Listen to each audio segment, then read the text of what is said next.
Welcome back, everybody. Michael Johnson here in the Magic for Life podcast. I'm so glad you joined us today for part 2 of the Will Smith philosophy. Hi, my name is Michael Johnson. I'm a ballroom dance professional, a life coach, and a peak performance expert. I'm part of a group of motivated people who are dedicated to attaining emotional mastery and unlocking our full potential. We don't believe others are responsible for how we feel. In fact, we don't believe anyone can make us feel anything. We believe in the magic of ballroom dance. It has taught us how to improve our bodies, challenge our minds, and inspire our souls. And in return, I want to share those lessons with the world. We are lifers, and this is Magic for Life. What's up, lifers? Michael Johnson here with the Magic for Life podcast. Thanks so much for joining me today for part 2 of Will Smith's philosophy.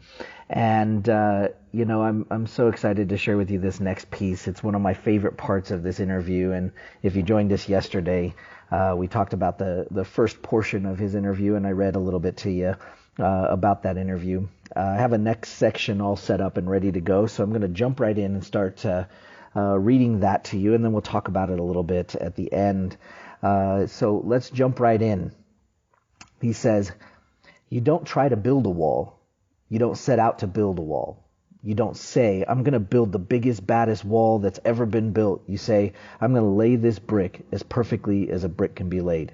And you do that every single day, and soon you have a wall.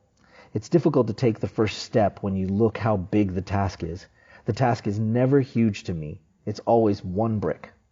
If you get your priorities straight, it's really simple. You don't have to make a decision about what you're going to do. You've already made that decision ahead of time, because passion and emotion in the moment is always going to give you the wrong answer.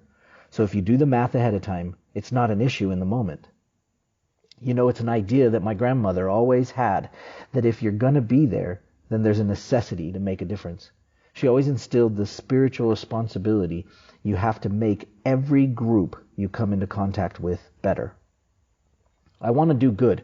I want the world to be better because I was here. I want my life, my work, my family. I want it to mean something. It's like if you are not making someone else's life better, then you're wasting your time. Your life will become better by making other lives better. I want to represent an idea. I want to represent possibilities. I want to represent magic, right? That you're in a universe and 2 + 2 = 4. 2 + 2 only equals 4 if you accept that 2 + 2 = 4. I want to represent the idea that you really can make what you want. One of my favorite books is The Alchemist, and I just believe that. I believe that I can create whatever I want to create. The first step before anybody else in the world believes it is you have to believe it. There's no reason to have a plan B because it distracts from plan A. I think that there's a certain delusional quality that all successful people have to have. You have to believe something different than what has happened for the past 50 million years of history. You have to believe that something different can happen.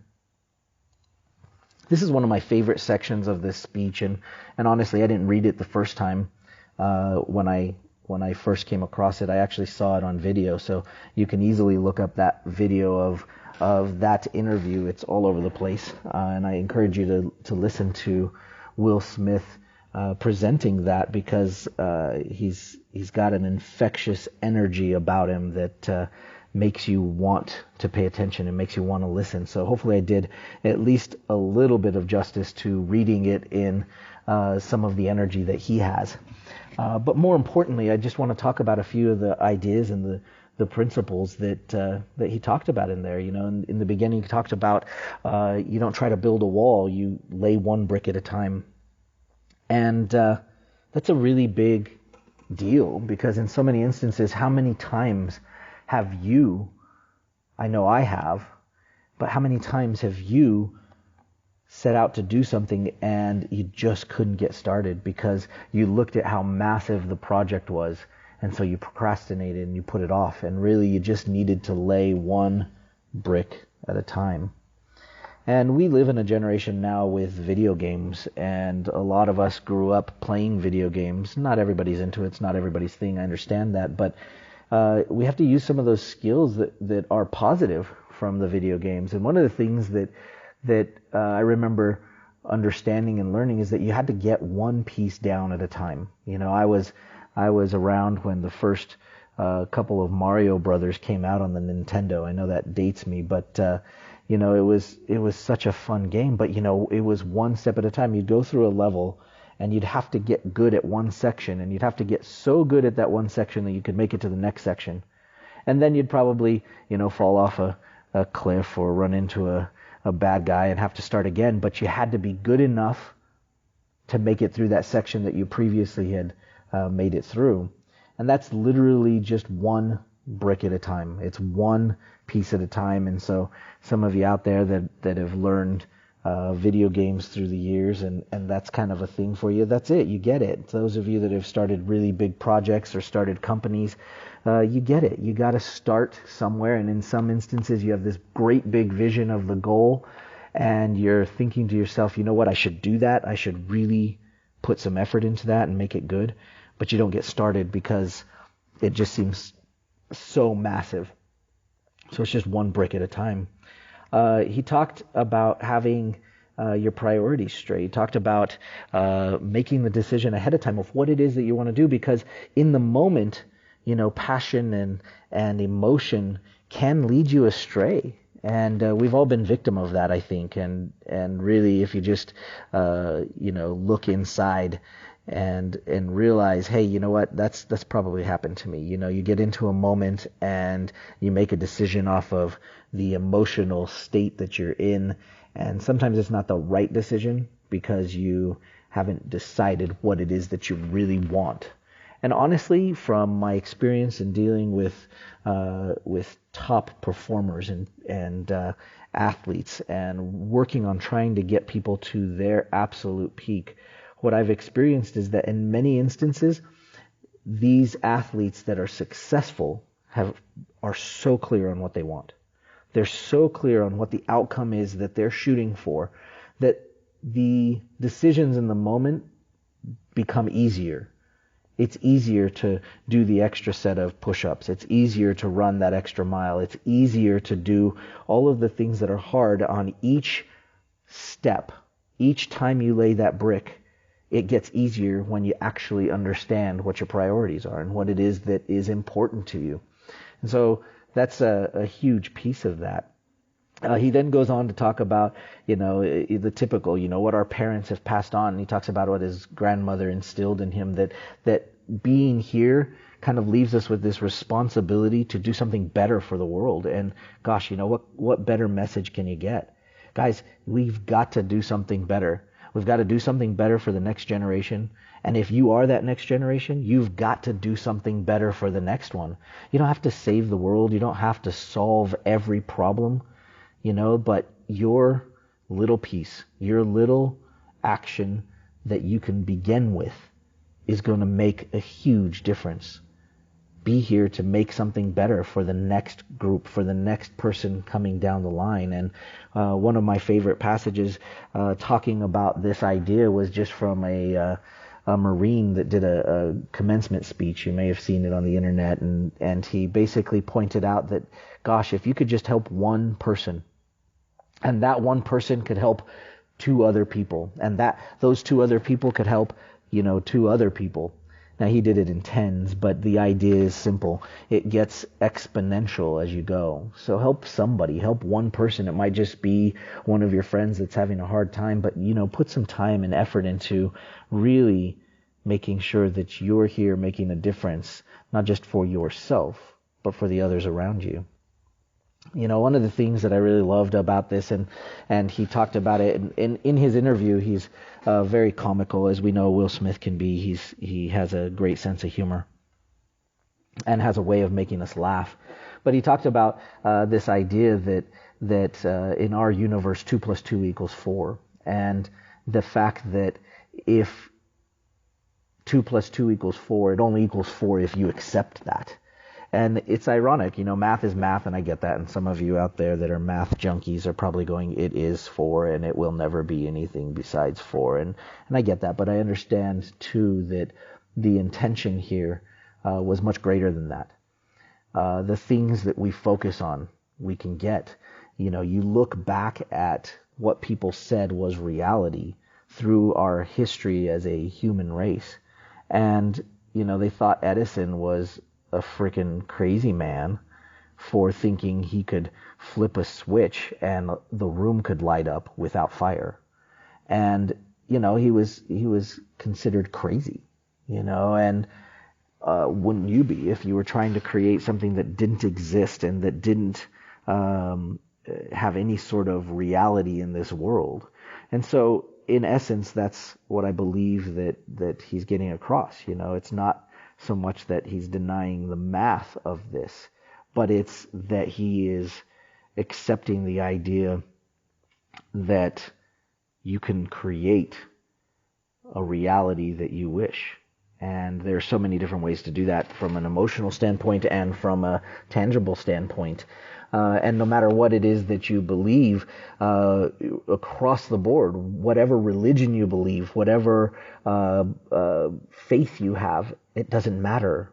All the best books always point back to this simple idea that if you want it, you can focus on it and you can create it in your world. And sometimes the path is really long, and sometimes the path has outlived some of the people that have been creating these ideas. Sometimes they don't make it to fruition in their lifetime, but they come to pass later on. He pointed out, and I just wanted to kind of give another shout out. He said one of his favorite books is The Alchemist. And honestly, I'd have to second that notion.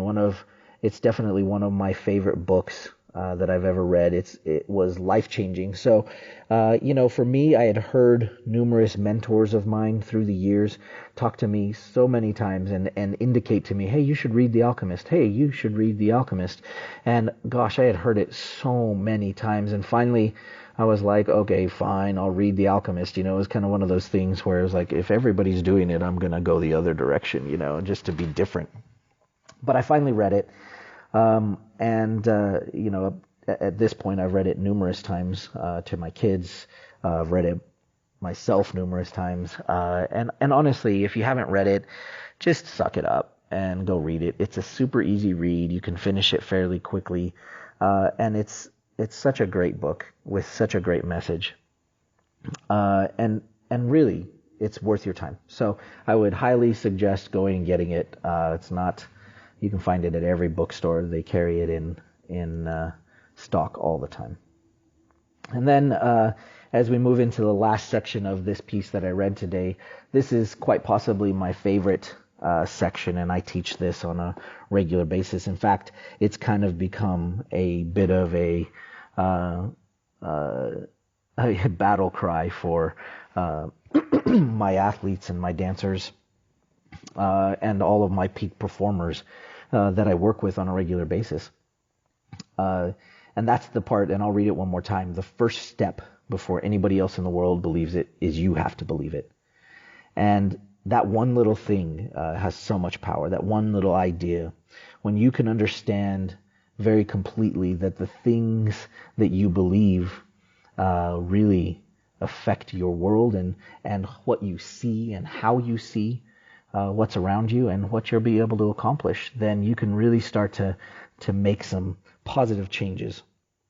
Your belief systems are huge, and I'm going to talk about that a lot in my upcoming book, so you'll have to check that out. We talk a lot about beliefs and how that works, and what you can do to identify beliefs that you've created and which ones maybe you didn't create for yourself, but you didn't know that were installed within you. So, really understanding your beliefs and how they operate and how they affect your life is super important, especially if you are wanting to be a peak performer, especially if you want to attain that next level. So if you're a high achiever and you want to be that next generation of humans that change the world. And it starts here. The first step, right, before anybody else in the world believes it, is you have to believe it. And in every scenario, with every one of the champions that I've trained, every single one of them, in hindsight, can come back and tell me that they knew, they believed it with all their heart and all their soul before they attained it.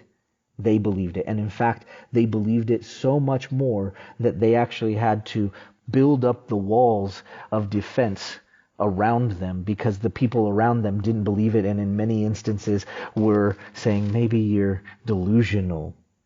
and that maybe you didn't, that you couldn't achieve what it was that you were going after. But you have to believe it. I have so many stories and so many instances through my career of coaching and teaching where this one thing changed everything.